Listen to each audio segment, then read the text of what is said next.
Ketua Umum PSSI Erick Thohir memang mengisyaratkan akan memakai tim muda untuk main di Piala AFF. Hal itu tentu saja ada keterkaitan dengan bentroknya jadwal timnas Indonesia antara AFF dan round 3 kualifikasi Piala Dunia. Jelas orang waras manapun pastinya akan memprioritaskan round 3 dengan menurunkan skuad terbaik. Akan tetapi sepertinya masih ada beberapa pihak yang cukup menyayangkan keputusan PSSI terutama soal mengirim tim muda. Selain tentu saja tim-tim tetangga yang nyinyir mulu, Presiden AFF, Kiev Samet pun sepertinya juga cukup keberatan kendati di satu sisi ia sangat paham situasi dari timnas Indonesia. Karena bagi PSSI yang pastinya 99% masyarakat Indonesia setuju kalau sekarang ini round 3 kualifikasi Piala Dunia 2026 adalah prioritas bagi timnas senior. Titik, no debat. Betul. Tim paling utama kita dengan AFF. Ngomongin soal Piala AFF yang jadwalnya bentrok sama kualifikasi Piala Dunia, membuat PSSI harus benar-benar bijak untuk membuat keputusan. Sebab bagaimanapun, AFF ini ya bisa dibilang penting gak penting. Ada yang bilang kalau mau tembus Asia minimal kuasain dulu AFF. Tapi ada juga yang bilang gak perlu juara AFF, asal bisa rutin main di level Asia. Jangan sampai kayak Singapura, 4 kali juara AFF tapi nggak pernah tembus Piala Asia via kualifikasi. Kira-kira narasi seperti itulah yang banyak muncul. Dan itu beneran terjadi, terutama di momen seperti ini.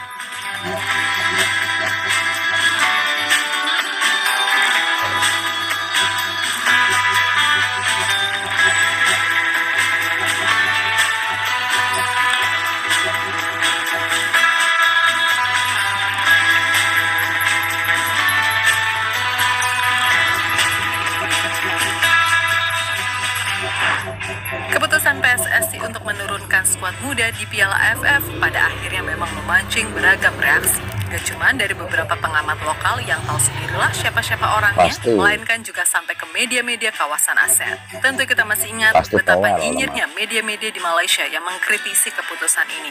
Lalu ada juga media Vietnam, Z News, yang mungkin merasa agak dongkol tapi mencoba memahami sikon yang ada. Dan media tersebut memang sedari awal drawing udah memprediksi kalau Indonesia akan turun dengan pemain lapis kedua ataupun tim muda mengingat jadwal AFF bentrok dengan round 3 kualifikasi Piala Dunia.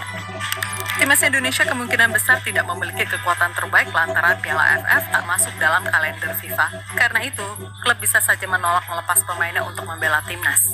Tulis Z News.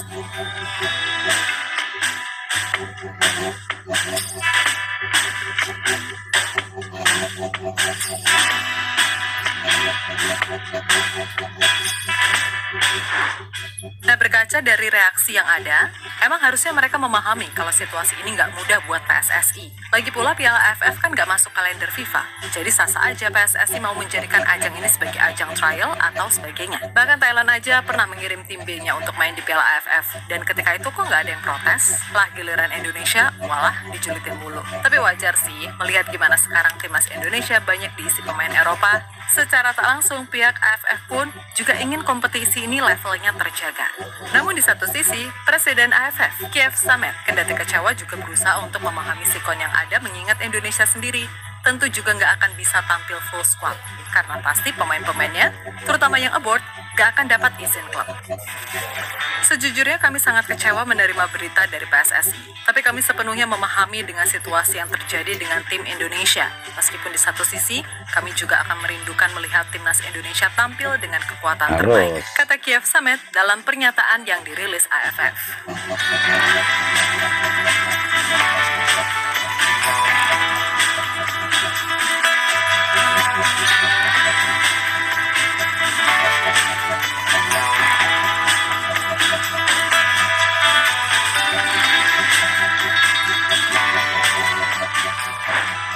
Sebenarnya, yang bikin banyak media-media di negara tetangga pada julid adalah kabar kalau PSSI akan memainkan tim muda yang berisi pemain U20. Malah menurut sumber lainnya, kalau PSSI juga berencana memasukkan beberapa pemain timnas U16 yang dianggap menonjol, serta memberi wacana jika tim Piala AFF akan ditangani oleh Coach Nova. Jelas meskipun secara usia, pemain-pemain ini masih sangat muda, tapi bukan berarti secara kualitas mereka kalah jauh bila ditandingkan dengan tim-tim yang ikut Piala AFF senior kali ini. Terlebih, dari nama-nama yang ada, terdapat para pemain diaspora juga yang secara izin pasti nggak serumit mereka yang main di tim utama ataupun tim senior.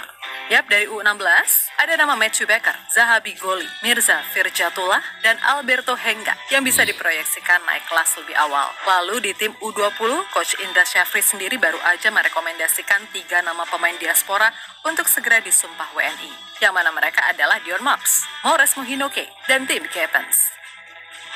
Sebetulnya, kami sedikit kecewa mengapa Sam Ivel tak dimasukkan sekalian. Memang penampilan pemain ini di Toulon Cup kemarin agak kurang. Tapi kita semua juga harus paham, kalau ia main bukan di posisi terbaiknya sebagai playmaker, melainkan kemarin ditaruh sebagai DM. Dan secara adaptasi, ia masih terbilang sulit karena baru seminggu join ditambah game plan timnas U20, yang maaf-maaf aja sama Pon Sumut aja kalah. Yap, kalaupun Sam Ivel sejelek itu, gimana bisa ia dipercaya timnya? NAC Breda U21 menjadi pemain reguler dengan catatan 23 penampilan dan mampu mencetak 2 gol. Selain itu, Sam juga udah dipromosikan untuk naik ke tim utama meskipun belum berhasil melakoni debut resmi. Intinya, semoga ada pertimbangan lagi karena bagaimanapun, timnas kita butuh sosok playmaker yang bisa jadi saingan Marcelino Ferdinand agar Marcel sendiri nggak terjebak di zona nyaman.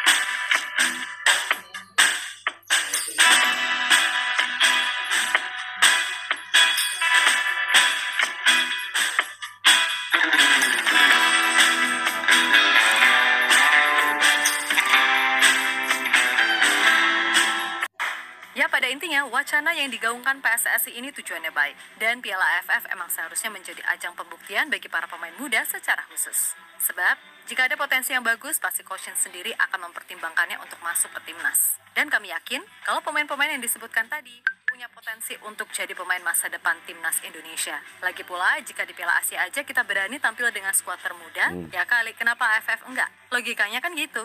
Dan bukankah Piala AFF emang jadi ajang paling pas bagi para pemain muda untuk mendapatkan pengalaman kompetisi di level internasional? Beda ceritanya kalau Piala AFF ini kompetisinya resmi masuk kalender FIFA, plus negara macam Australia atau negara-negara yang udah menyatakan minat gabung AFF seperti India, Turkmenistan, Kirgistan, dan Tajikistan bisa join.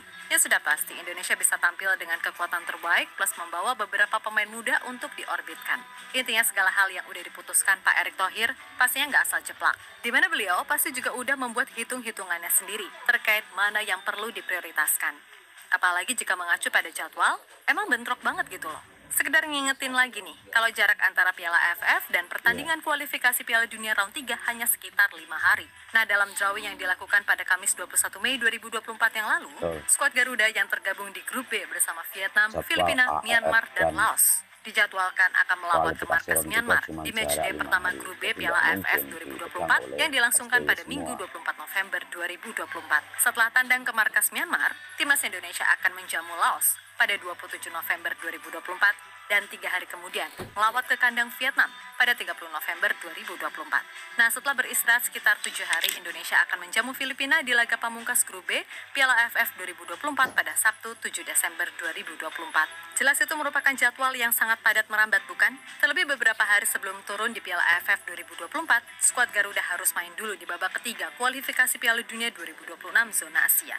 Dan menurut jadwal, akan ada sebanyak 10 pertandingan babak ketiga kualifikasi Piala Dunia 2026 zona Asia dilangsungkan dari September 2024 hingga 10 Juni 2025. Masalahnya nih, babak ketiga kualifikasi Piala Dunia 2026 zona Asia akan digelar pada FIFA Matchday medio September 2024, Oktober 2024, November 2024, Maret 2025, dan Juni 2025. Nah, di November 2024 ini, laga-laga bakal digelar pada 14 dan 19 November 2024, yang mana itu artinya sangatlah mepet karena hanya berselang 5 hari dari laga pembuka grup B Piala AFF 2024. Jadi nggak ngotak aja sih kalau masih ada yang ngebet Indonesia tampil dengan skuad utama di Piala AFF, meskipun kalau pemainnya ditanya, ya pasti gas-gas aja. Dan Pak Erick pasti bisa untuk urusan lobby-melobi klub. Tapi kan nggak gitu juga dong konsepnya. Emang pemain robot apa yang dipaksa main dengan jadwal sepadat itu? Bukannya menang, malah remuk pula. Dan kalau udah gitu, hujat lagi, hujat lagi. Apalagi mereka-mereka tuh yang hobinya nyalahin STY melulu. Dia sumpah, sampai gedeg deh rasanya. Maka dari itu, udah bener nih, wacana PSSI untuk turun dengan skuad muda dan memasrahkan kepada Coach Nova sebagai pelatih. Karena secara gameplay, ia sangat berkiblat pada Sinteyong. Sehingga nanti semisal ada pemain yang masuk radar timnas senior, pemain itu nggak akan kesulitan untuk adaptasi dengan metode serta gameplay Coach Shin. Intinya, percaya aja sama Pak Erick Thohir. Beliau tahu kok apa yang terbaik untuk timnas Indonesia, oke?